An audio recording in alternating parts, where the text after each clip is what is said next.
Dans le prochain épisode de Un si grand soleil, tandis que Charles découvre les activités illégales de Christophe, Jacques apprend la vérité sur Myriam. Attention, les paragraphes qui suivent contiennent des spoilers sur l'épisode d'Un si grand soleil diffusé demain soir sur France 2. Si vous ne voulez rien savoir, ne lisez pas ce qui suit. Jeudi 8 septembre dans Un si grand soleil.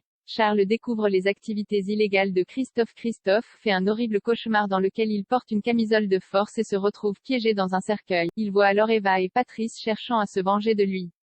Réveillé en sursaut, Christophe ressent une pression au niveau du cœur et décide de passer le reste de la nuit dans le jardin.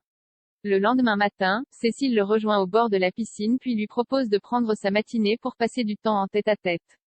Cependant, Christophe décline car il a une grosse journée de travail. En arrivant au cabinet, il fait marcher Patrice afin qu'il se remette au plus vite de l'opération. Bien que ce dernier souffre le martyre, le vétérinaire assure qu'il ne sentira plus rien d'ici quelques jours. Il lui fait également comprendre qu'il devra partir le soir même car ses clients commencent à se poser des questions. Patrice partira donc dans la nuit. De son côté, Margot appelle sa sœur et s'invite à dîner chez elle. Toutefois, Cécile refuse pour pouvoir passer du temps avec son compagnon. Lorsque Margot cherche à savoir si tout se passe bien entre eux, Cécile répond que oui, quelque peu sur la défensive.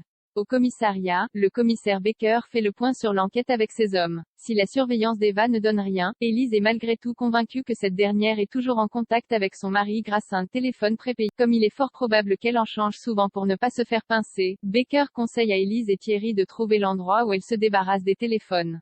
Pendant ce temps, Charles se rend compte qu'il a oublié la tablette contenant toute la comptabilité du sang au cabinet vétérinaire de Christophe. Dans la mesure où Dylan en a besoin, le jeune homme se rend sur place pour la récupérer et découvre les activités illégales de son patron.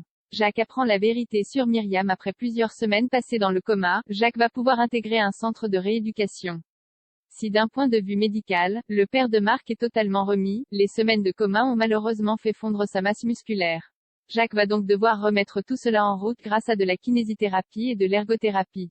De plus, il aura aussi des séances avec un psychiatre. Pour sa part, Marc décide de prendre sa journée de lundi pour accompagner son père.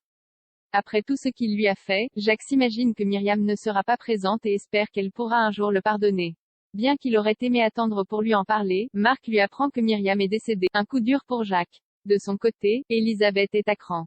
Craignant qu'elle ne fasse un burn-out, Alain lui propose de partir quelques jours loin de Montpellier pour se reposer mais Elisabeth. Par la suite, Elisabeth craque dans son bureau à Elle Cosmétique.